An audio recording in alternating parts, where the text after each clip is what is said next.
Okay, Jim, you're good to go. Hey, good morning, good afternoon, everyone. Thanks for joining us today. Appreciate you taking the time out with us on this community webcast. Today's topic of ITSM maturity is a good one. Today we're going to take a look at some practical steps to advancing your ITSM maturity. And the real question here is, why does every organization really struggle with this? Why is everyone stuck? Is it the technology? Is it the culture? Is it both? And in this webcast, we really want to focus in on 8 key areas to look at when it comes to really advancing your organization in ITSM maturity. We'll look at some of the key ITIL processes around incident, problem change, config, knowledge management. But then we'll also kind of take a look at the importance of the user experience and process automation. And then at the end of the presentation, we'll also discuss the importance of having a strong underpinning documentation strategy and training plan to help you when it comes to transitioning to these mature processes. So we have a lot of great content, and to take us through that content is Allen Houpt of CA and also Steve Mizak from Eagle Consulting. You guys want to say a quick hello? Hi, everybody. Hi, everyone. It's Steve. Thanks for taking the time to talk with us this morning. Yeah, and I think you guys survived the long holiday weekend and hopefully didn't eat too much turkey. No guarantee. We'll try to keep the pace. Yeah, we'll try to keep the pacing up. All right. Okay. Well, appreciate you both being on the webcast, guys. I think it's going to be great. Just as far as any questions, please submit any questions that you have throughout the presentation using the Q&A feature up at the top right of your panel, and we'll be sure to try and answer those questions at the end of the presentation. So with that, I'll go ahead and hand things over to Allen. Allen, it's all yours. Thanks, Jim. Welcome, everyone. All right, I'm going to take us through several different topics here leading up to Steve's discussion.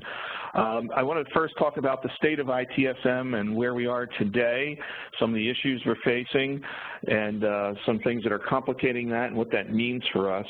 I want to talk then about some indicators of ITSM maturity, things we can look at that impact maturity and how we can maybe improve that maturity by focusing on certain ones of those indicators, and then also assessing how you can go about assessing your own ITSM maturity.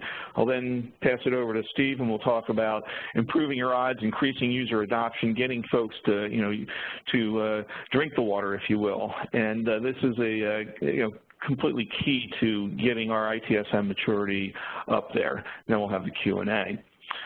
So first I want to focus on the state of ITSM today. And if we take a look at things, first off, we still have a heavy focus on tickets. We've been ticketing, looking at service desk ticketing systems for 20, 30 years. We've digitized tickets, but we still have everything, based around the ticket. And it really needs to have much more of a service focus or perspective. And I think this is part of the crux of the whole issue of why maturity has not been increasing. Also, the cost of tickets and maturity, besides maturity, the cost of tickets has really been unchanged, and I'll show you some details and statistics on this in just a second. And we're still seeing a heavy over and under licensing of hardware and software on the asset management side of service management. And this is even after, companies have been tracking these assets since day one. So there seems to be an issue there. And then from the business consumer side of things, services, assets, and support are not being represented and communicated back to the business community in terms that they understand. So even though we talk about having great self-service and great reporting and management reporting, it's still not hitting home with the business, if you will, and the employees. And then we're unable to deliver, or maybe it's more just prove our business value of ITSM, of IT in general. So this is sort of the high-level state of where we are with service management, and then you take what's happening in the environment and it just compounds these problems, because if you look at the things that are happening that are magnifying and making us more accountable, more, exposing us more, we've got the changing user expectations. Different generations of employees have different expectations about immediacy and how the applications look that they work with and how they interact and how they do work during the day. So there's pretty big changes that have happened there, and we've done a lot of ethnographic research specifically on this, on business users and IT service support analysts to understand what is driving these people across the different generations. So there's big changes there. There's also increased competition, which is, of course, impacting our budgets, if you will. So reallocation of budgets and resources and reduction of costs are key.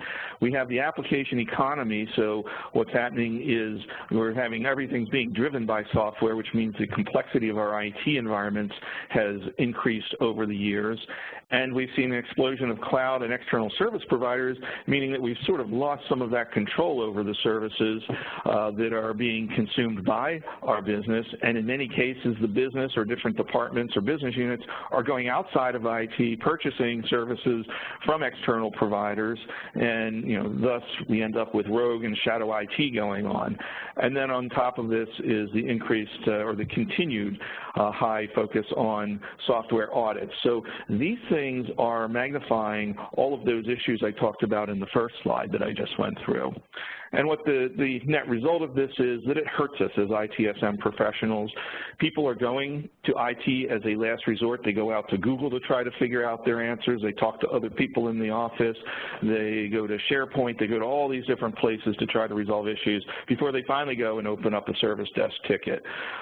This is borne out in the studies we've done over the last year, and they also, I mentioned we looked at the business consumers, but we also looked at the support analysts, and we're finding that the support analysts are resolving issues outside of the service desk. They have to deal with many different systems, and they often try to avoid going into the service desk and resolving the issues. The business is engaging with external service providers, as I mentioned. IT's value and reputation are being undermined by all of this. And the business user productivity is compromised because they are going out to all these different systems, and there's not a consistent flow to their workday and to their tasks as they perform them. There's unnecessary and unplanned expenditures, especially on the asset and hardware, the software and hardware asset sides of things. And then, of course, all of this is bringing risk to both our personal reputations as well as the business's reputation if we were to, in an asset management scenario, be out of compliance with our licenses. So this is how all of this stuff hurts us, and with those complications, it's becoming more and more important. So if we take a look at what this means in terms of ITSM maturity, based on what multiple industry analyst reports have put forth over the last several years, we can see that from 2009 to 2014, there's been almost no change in ITSM maturity. On a scale of 5, we're at with maturity starting at 3, we're down at a 2.35 across large enterprises, which is pretty average, pretty poor actually.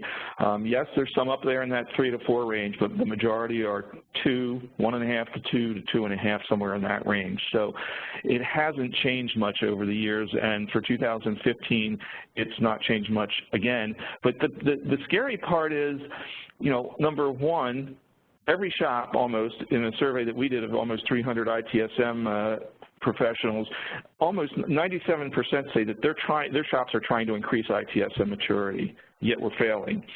The other thing is that we've had big changes in the environments in terms of the technology, in terms of the processes, people being trained in these areas of ITIL and other process areas, yet we're still not seeing increase in maturity.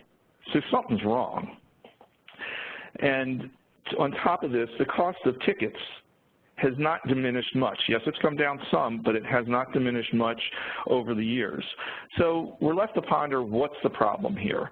So what I'd like to focus on for the next 15 minutes or so is what are the indicators of ITSM maturity that we should maybe be looking at and taking a look in a mirror with respect to these 8 indicators, and what could we maybe do, where should we maybe focus to improve?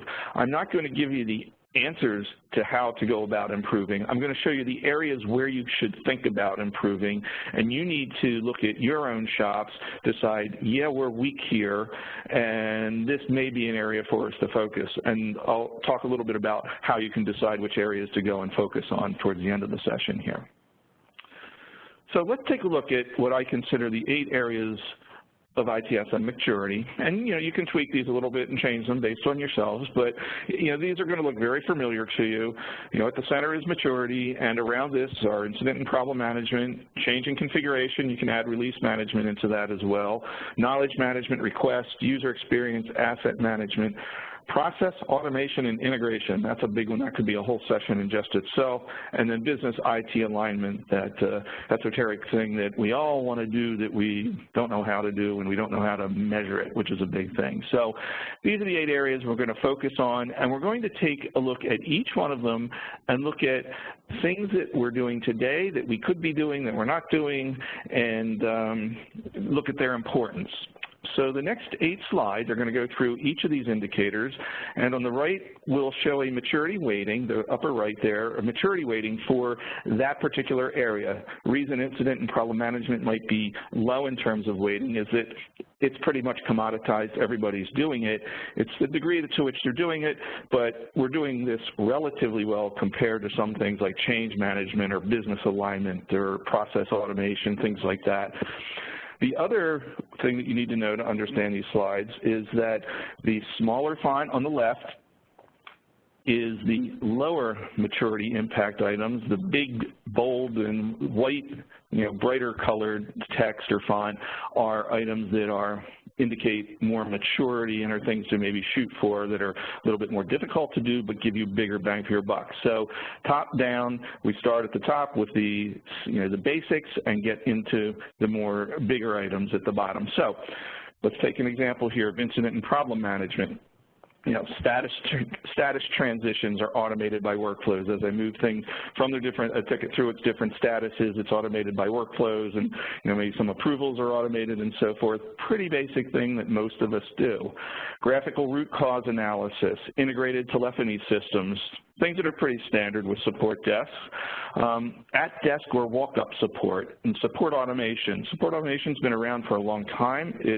A lot of shops do not use it. It's just one of those things that we could look at to maybe add that'll make things much easier for the business consumers and for the analysts. Automatic issue creation from the IT ops events that are happening out there, and we'll talk about this more when we get to integration and automation. Auto assignment to teams and individuals, not just based on a priority, but based on a whole bunch of different issue attributes or ticket attributes.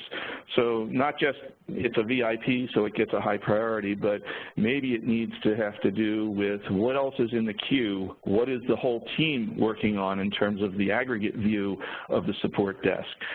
So many different things should come into play here, and you should be able to customize what those attributes are that impact the priority. The next one is, understanding the business impact in terms of dollars and reputation of the individual issues.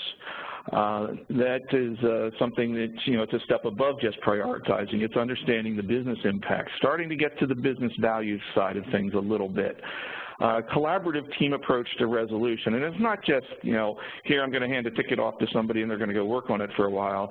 It's I can see who all the experts are who I could tap in my organization on this topic and have a collaborative approach right there within the service desk application, if you will, to resolving the issue, working with them rather than having to go and find them, go outside of the service desk, walk across the building or whatever. So a much more collaborative team approach to resolving individual issues, but also to resolving the buckets of issues that get, that are in our laps each day. And then the last item here, IT ops events get correlated, understanding, if these 6 things happen, then this server is going to go down, which brings this service down, which means this business unit's going to be screaming at us, and it's going to cost us something, X number of dollars per hour, and so forth. But being able, in the IT ops environment, to understand the correlation of events and say, I know with 90% accuracy that this service is going to be going down in the next 2 hours, and proactively addressing it as a ticket rather than waiting for an hour until the server goes down. So proactive self-healing using correlation within the IT ops and other environments as well. So those are types of things you could look at for incident and problem management. Change in configuration management, we give that a medium weighting, and you can see some of the areas here that you might want to focus on. The manual management and prioritization of changes, change calendars, and automated conflict resolution and identification. Those are things that we typically do today, whether manual or in some cases some automation there. An automation-enabled online change or advisory board would be something we'd consider a next step to maturity, and CMDB implementation. Now, CMDB is a big thing, and you got to take baby steps there. You don't want to try to load the world. Focus on applications, specific areas, departments, business units, et cetera. Get a success and do it right before you try to boil the ocean there. But CMDB is a big part of moving change and config forward. Configuration items tied to services to understand the business impact, of course, and then automated rule-based handling of unauthorized changes or rogue changes that are coming in, having a rule set that can handle those so that these don't become a bottleneck for your change board and put forth some negative results of these changes which were unauthorized. And then a change process integrated within release management. So again, we gave this a medium weighting overall, and as you go down the list on the left, the things become higher weightings in terms of individual impact on change and configuration management maturity. The next area I want to cover is knowledge management. And knowledge management, we give a medium maturity. Now, unless we peel down the layers of the onion here, we often don't see the complexity, or we dare not touch the complexity that knowledge management can bring to the table, but there's also big benefits, and it's becoming more difficult and more complex over time because of all the collaboration that is becoming a cornerstone of issue resolution and making requests and so forth, because that adds a whole new aspect of knowledge to what we might need to capture. So if we start at the top here, we capture knowledge documents and we make them available. We allow the users to rate them in terms of usefulness. And then the next level we see where we are embedding solutions, click to fix, right within the knowledge documents. We have the ability to search internal and external knowledge sources from a single view. I'm working on a ticket, or I'm making a request, or I'm opening a ticket. Wherever I am in my process, I need to be able to do a federated search. I'm going to say I need to find out information about the VPN going down. Well, I should just be able to key that in once, and boom, here comes everything from SharePoint, from Google, from my knowledge, my service desk knowledge base, from collaborative sessions that resolve VPN issues. All of that should come up in one view for me. So I should have this internal and external knowledge sources at my fingertips coming back from one request, so that I don't have to go to 4 different systems and look these things up, which unfortunately is what most users are doing today. We need to be able to manage those knowledge assets across their entire life cycle. They need to be retired just like hardware and software assets need to be retired. So do knowledge documents, knowledge assets. They need to be managed. We need to know what's being used, what's not being used, what documents or assets led to a resolution, et cetera. That all needs to be captured and managed. We all know that. Most of us, I would say, don't do that sort of thing. And then capturing relevant collaboration threads as knowledge is a high level of maturity, and being able to, monitor them, capture which ones led to resolution, and make them available as, pieces of knowledge or get them into document or media format of some kind. The next area I wanted to cover is process, automation, and integration. And this area can get very deep, as I mentioned earlier, and we're just going to touch on a few quick areas here. We gave this a high maturity weighting, and it's because it really does tie together the different domains within service management, the peripherals around service management, and then deeper into the IT operations, the ITSM, IT ops, DevOps, Agile, sort of bringing them all together into one picture and one management discipline, if you will. So at the lowest level of maturity, we have our processes. They're manual. They're enforced by published policies. A lot of us, most of us, have gotten beyond that into automation of the processes. We do either way, though. We typically align to ITIL or some other best practice standards that we've decided to implement within our shops. The next step, though, we do automate the majority of those workflows or many of those workflows, and that's an ongoing thing. You're never done because you're always going to be tweaking them, but you do need to have a good workflow engine behind there with multiple. You can have multiple tiers of processes going on at any time, and it should be a very robust engine there. The next level of maturity here is processes tied to business value to prove IT's value, and ITSM value. So the processes themselves, not just the services, but the processes tied to the business value metrics. So it's important to have metrics as well as understand what the goals are and why that's tying in from a business perspective. And then processes integrated across ITSM and IT operations. And when I'm talking ITSM here, I'm saying processes integrated across service desk, catalog, asset management, knowledge management, everything, and then also tie in the IT operations side of things so that there's deep integration within that environment. There's automated events being triggering service desk tickets opening. The example I gave earlier on, where we're correlating events in the IT environment and then predicting that we're going to have a service issue in the future and taking action proactively. So that type of integration and automation is what's present in high maturity ITSM shops.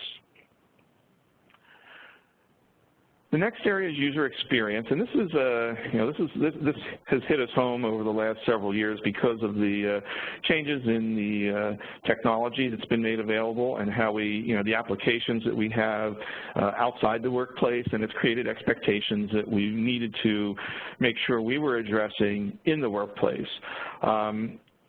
So at a very basic, the end users need to be able to open and monitor their issues. Monitor is the key word here, being able to see what's happening with my ticket or my issue or my request at any time in business terminology that I understand.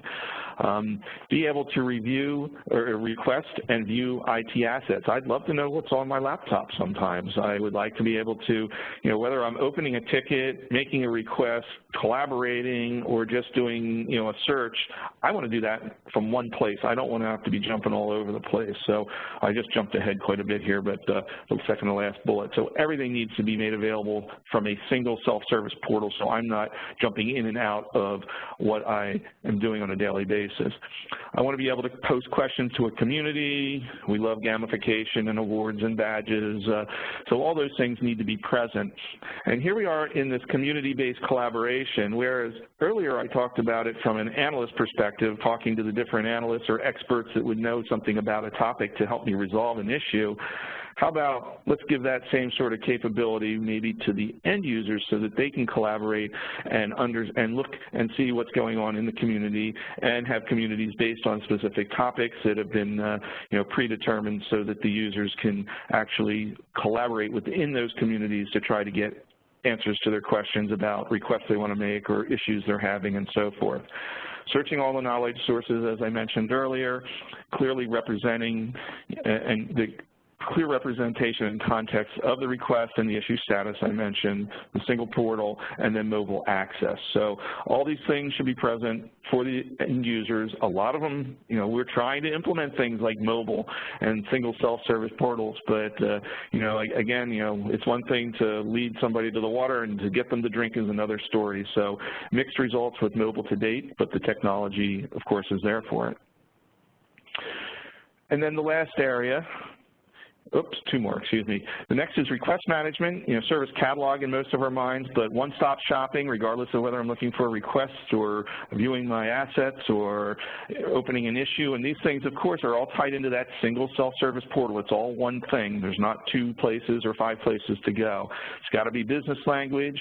In terms of making requests, I want to know the cost of the services, and it's got to be presented to me in something I can understand. I need to understand what is the service level that's being committed to me if I'm going to consume a service or, get an asset and so forth. That all has to be, again, presented in business terminology. Automated workflows for the approval and delivery of the services gets us to the next level of maturity. Monitoring the consumption of the services and using that to prioritize services and even get rid of services. If only 20 people are using this service and it's costing us $10,000 a month, it may not be worth it from a business perspective, but that's why it's important to understand the business metrics and the business value metrics that tie to the service to see if it really is worthwhile to continue. Chargeback, if we want to charge the different business units, having the organizational model in place or access to it to understand how that chargeback change should work. Monitoring service levels with external service providers. That becomes very big in this world where we are, obviously we're consuming services from the cloud, and we need to make sure that we know what we're getting and whether we're getting what we are paying for. So actually monitoring that is not as easy as it all sounds. There's technologies in place that do that. They're very sophisticated, that do great jobs at it, but very few companies are implementing them effectively. So that's an area for higher level maturity. And then request services in context. And what we mean here is, as I am working during the day, I need something. I should not have to jump out of where I am. There should be a widget or an icon or something that allows me to go into my self-service portal and do all of the things we've been talking about, from a business consumer perspective or from an analyst perspective. So being able to request services, and I'm talking about service desk service or request service or whatever, it shouldn't be something that takes me out of the context of my job during the day or my workflow. And then the last area, 2 more, boy, I missed them. Asset management. This is really a big area, and a lot of us consider this a separate discipline from ITSM, but it is very related and becoming more and more one and the same. But being able to manage those hardware and software assets, we've got spreadsheets or manual records, and a large number of organizations still do this, so don't feel bad if that's what you're doing, because it's a big number. We really need to, get beyond that, because there's a lot that can be automated. It's very good technology. It's complicated, but once it's in place, it's incredible how much you can save. Using our technology here, I forget the number. I think it was $23 million over 7 years we saved just on hardware assets alone when we implemented this system for hardware. So now take that for software and compound it. It's really amazing what you can do. There's success stories out on our website for this that you can take a look at. But at a basic, manual, using spreadsheets, aggregating the views, and the management of vendor contracts.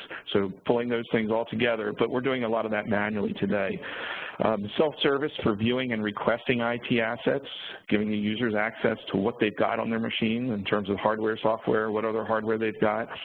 Automated discovery of the hardware assets. Here we're getting into what the ITAM tools do today. Discovering the hardware, discovering the software, identifying the software, which is much harder than just discovering it, identifying what it is, what kind of licenses you have, like reconciling and automatically reconciling the licenses to the discovered software.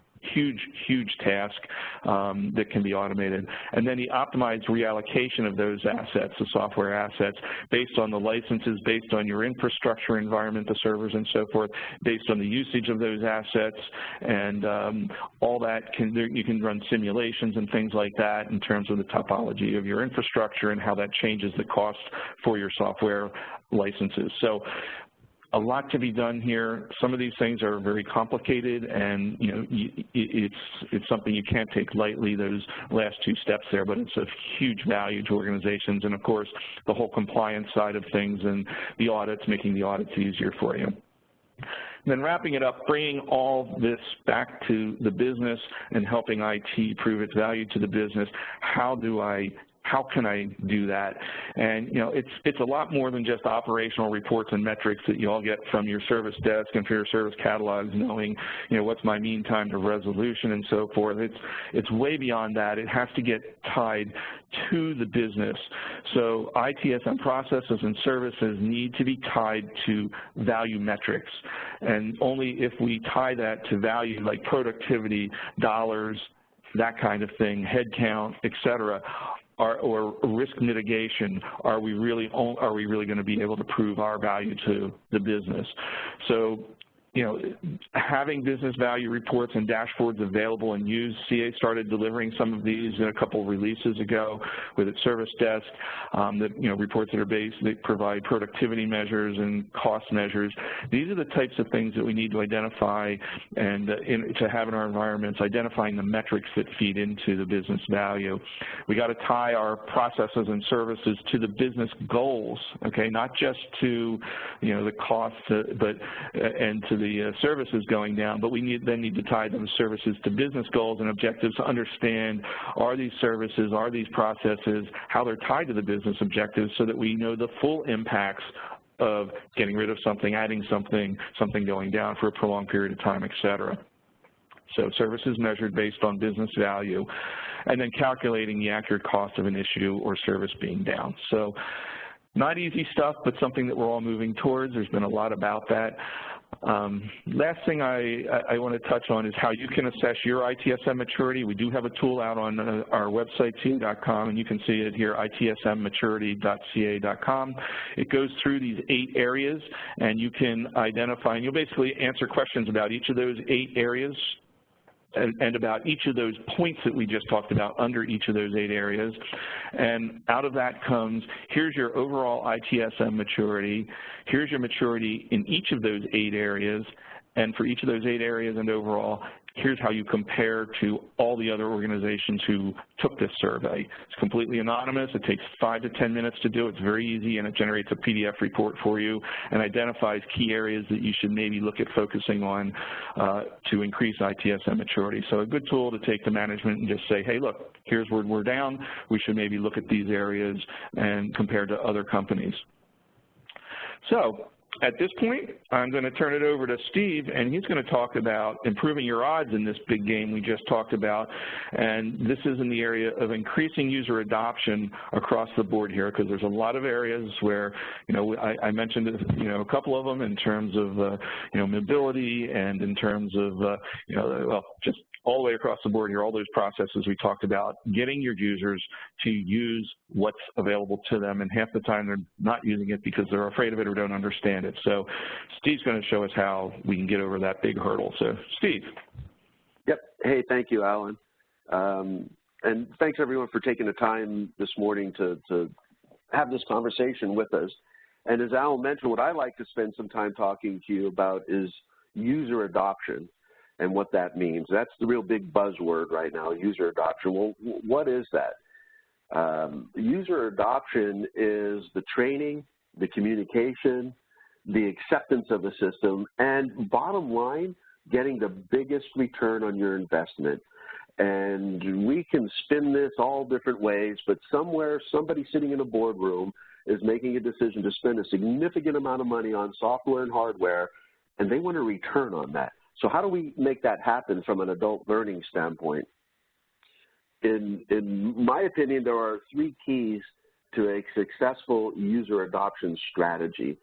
And user adoption, again, is compiled of the initial training, the support after the training, whether it's an implementation or a go-live, it's that support, and that ability for your users to find answers to their questions on their own, become as close to self-sufficient as possible, enabling them to be proficient at their jobs.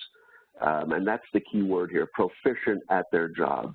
And that's where you get that return on that investment. So the key areas to successful user adoption strategy, first of all, I think the first key is starting early.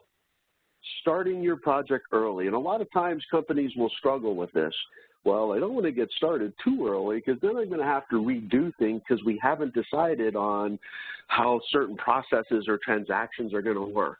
And that's important. You need to manage that. But there are some tools, and I'm going to talk about a tool here in a few moments that help enable you to get started early enough and work on those things that are stable enough for you to complete and build your training material and support material while decisions are being made. Because nobody's advocating here that we redo things or get started too early. But what you don't want to do, and this is quite the balancing act, you don't want to wait too long to get started with your training, because then here's what's happened. And I've been doing this for 30 years, and here's what I see happen. You start to cut corners. Oh, well, we don't have time to do that. Let's just do this. And you cut those corners. You create a fire drill for yourself. So the quality of your training goes down. And all of those things lead to that lesser return on your investment in the software and the hardware. So getting started early is really key. And working on those things that you can while decisions are being made. In addition to getting started earlier, the second key to a successful project and user adoption is managing your culture. And this culture starts from the highest level to the lowest levels in your organization. And it has a communication plan wrapped around it. There's no one silver bullet here. And when we talk about user adoption, it's not just training. It's not just communication. It's not just support. It's a cultural, and it's an ongoing process. It's not a one-time event. I'm going to sit you in a classroom. I'm going to teach you how to click these buttons, and you're an expert. That's wrong. You will not get the benefits of a software and the return on the investment if you're not managing that culture. Getting started earlier and managing that culture with a good communication plan. Everybody should know where they fit in the process, the upstreams and the downstream effect of what they're about to do. That's where you get the informed, intelligent workforce. When they understand what's happening before them in the process and what happens after them. They don't have to be experts in those areas, but they have to understand that. And that's part of your communication plan, and then it feeds into your training. But it's managing that culture and understanding what's about to happen, why is it about to happen, and having it accepted at all levels. And it starts with the highest folks in your organization. All too often, as I mentioned already, we'll see clients who will conduct training sessions. They'll bring thousands of employees into a room and they'll train them 15 employees at a time, and that's where they think it ends. And it doesn't. That's that cultural shift. It's getting people ready for that compelling event, whether it's an upgrade or whether it's a new implementation. It's that readiness, getting your folks ready. But beyond that, it's those support tools, enabling your workforce to be able to get answers to their questions without having to call into the help desk or without having to tap the person sitting next to them and now draining productivity on a couple different levels. But get ready for the event through your training, and then also the support. So the three keys: getting started early, managing your culture, which includes training, support, and communication, and then your user adoption, which training piece of it is having a plan for the initial training and then the support. It's not just a one-time event, the process. It starts with that training, but it continues on with that support. And training also needs to take on different avenues. Instructor-led, there needs to be documentation for those folks that like to read. There needs to be visual learning for those folks that are visual. all of those things need to be in place. And if you're doing all of these things the right way, and I'm not advocating that you go overboard and re-engineer a plan to help you with these things, but you need to have a solid plan in place that's effective. These things in place will really help you have that successful user adoption and reap the benefit of the larger return in your investment in the hardware and the software. Now, one of the tools that I mentioned earlier that I'd point out to you today, CA has a tool called Kappa that actually helps you develop that user adoption strategy that allows you to get started early enough to have that communication plan and involve everybody in your culture and to create that material for the user readiness and the support. Kappa is a single source tool that allows you to capture your transactional steps as well as your process information, and from a single event of recording, you can generate 12 different types of output. So in the old days, if you wanted to create a PowerPoint presentation for your instructor-led training, you sat in a room for 16, 24 hours and you put that together. If you wanted a step-by-step document, you opened up Word and you created a Word document with tables in it, and it took you 16 hours to create that per transaction. With the use of the Kappa tool, it allows you to, in a single effort, generate all that different types of output, which again, remember, all of this is tied to that getting started early, managing your culture, and having that initial training and support afterwards, after that compelling event. Now, the Kappa tool, which stands for CA Productivity Accelerator, generates, as I mentioned, all types of different output. That includes instructor manuals, user manuals, PowerPoint presentations. You can generate your web-based training from this if you wanted self-paced training, which works great with things like basic navigation and overview that you can make as a prerequisite to your instructor-led training and have folks do that on their own, at their own time, their own pace, through the web, and then come to a class.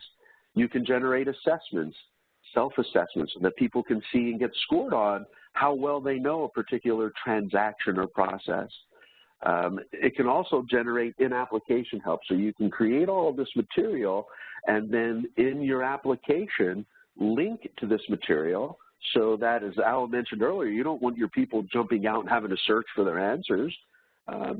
In the application, you could put a link to this material and it will pop up. And in certain cases, and sometimes that could be context sensitive, so that if I'm on a particular screen, the help generated would apply to that screen that I'm on. And you can also get job aids.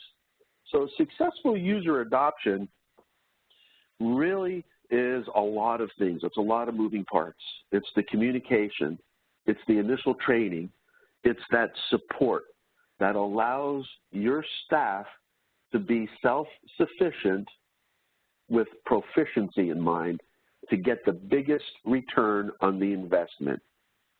And when it comes to learning, there are, from what I see, there's about five moments that require some form of training. If you're learning something for the first time, if you want to learn something more, maybe you're changing roles or jobs within an organization. When something goes wrong, you need that support. When things change, you need that support, and things are always changing. If you think about your home life and your work life, even at home, I am constantly bombarded with technology, hardware and software. Now, when I'm at home, I've got the benefit of my kids that I can turn to, and they can help me with my smartphone and the smart TVs and everything else going on. But when I'm at work, how do I get that support? Well, I reach out to the help desk. I submit tickets and requests for help. I tap the people around me, and for the next hour, we're having a conversation trying to figure out how to handle something, and now I've got 2 or 3 people that are being unproductive. So that performance is really important in having that support. And the Kappa tool allows you to create that material very easily, enabling you to be self-sufficient. I'd also like to offer up to all of you that's my cell phone number, and I don't hand that out just because I like handing it out. You're welcome to use that, and you're welcome to call that. I'll answer, and I will be more than happy to talk to you in greater detail about user adoption. If you would like a demo of the CAPA tool and how it works, I would be more than happy to get on a web session with you and spend a little bit of time and talk to you about how that works and how that can help you with your proficiency of your staff in your organization. I'd be happy to have those conversations with you. I know we just touched on the surface here today, but I hope at least it got you thinking about the importance of user adoption when it comes to your systems and getting that return on that investment. But I do offer up my number and my email that you're welcome to use to reach out and have further conversations if you'd like. And with that, I'm going to turn this back over to Jim. Yep. Hey, Steve, I've got it. Yeah, thank you. That was great. Both fantastic kind of commentary, if you will, plus, great insight into the problems that a lot of organizations have in terms of, one, ITSM maturity, and secondly, adoption. So great information, hopefully, for the group listening in. So with that, I think we'll look at questions, and if anyone has any questions, feel free to use the Q&A feature. You can go ahead and type in your questions. We'll try to answer those as they come in. And as those questions come in, I thought I would ask a question of either of you, Allen and Steve. Are there any other kind of recommendations that you guys would have to help customers and organizations in terms of increasing user adoption? We talked a little bit about it today. Obviously, CAPA is key, but is there anything else or any other kind of tidbits that you can offer up for the group? And that's Allen or Steve. Yeah, I can take a stab at that. Oh, go ahead, Allen. Sorry. Yeah, I'll take a general stab at it, and then maybe you can hit more on user adoption or other ideas beyond thoughts I have here. I mentioned this at one point in the session, and that is, I think I was talking about CMDB at the time and talked about taking baby steps. And, if you do take the maturity assessment survey that I showed you, it's going to come back with here's 3-4 areas under each of those 8 categories that you might want to focus on, and that's 24 things. So you can't boil the ocean. You want to focus on taking baby steps, identifying things that are going to give you the the highest bang for your buck in terms of giving you success, business value from it, and deepening your management support for further investing in increasing maturity. So don't boil the ocean, establish a plan, and that plan has to include the metrics that are the baseline for what you're going to try to improve, and then be able to measure them and provide feedback at the end. So make sure that you follow normal project management practice there in terms of those things. Target the areas with high business value impact, of course. Sell and promote the effort that you're doing. And, we've started something here at CA in other areas besides, we're employing Agile, not just in our development practices, but in our marketing practices as well and other areas. And why I'm bringing this out is that you need to shift when you need to shift. You need to change what you're doing when the time is right. And that may mean you may be focused on one area of increasing maturity, and something rears its head that says, hey, I can, this is an area that I can get more business value and increase our maturity very easily compared to what I've been working on. Shift all the resources over to that. Abandon the other one. Come back to it later if the priorities say that it is, my highest priority in terms of increasing maturity. So constantly reevaluate your priorities and what you're working on in terms of the maturity, and don't get bogged down in something that's really complex.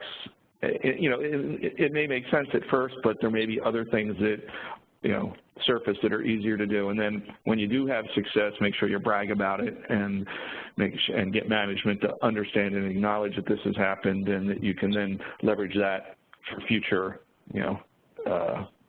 maturity projects. So those are some high level ones I would bring up. Steve, you had more to add maybe? Yeah, I guess just from a user adoption standpoint, I would strongly suggest that you keep it simple, but you need to have it. Too many companies, here's how I think they think about this. Microsoft will issue upgrades. We all get those, but we never go to training, right, because we think we can figure that out. And we do. We will figure it out. But with these complex systems that companies are using, you can't just rely on, oh, our employees will figure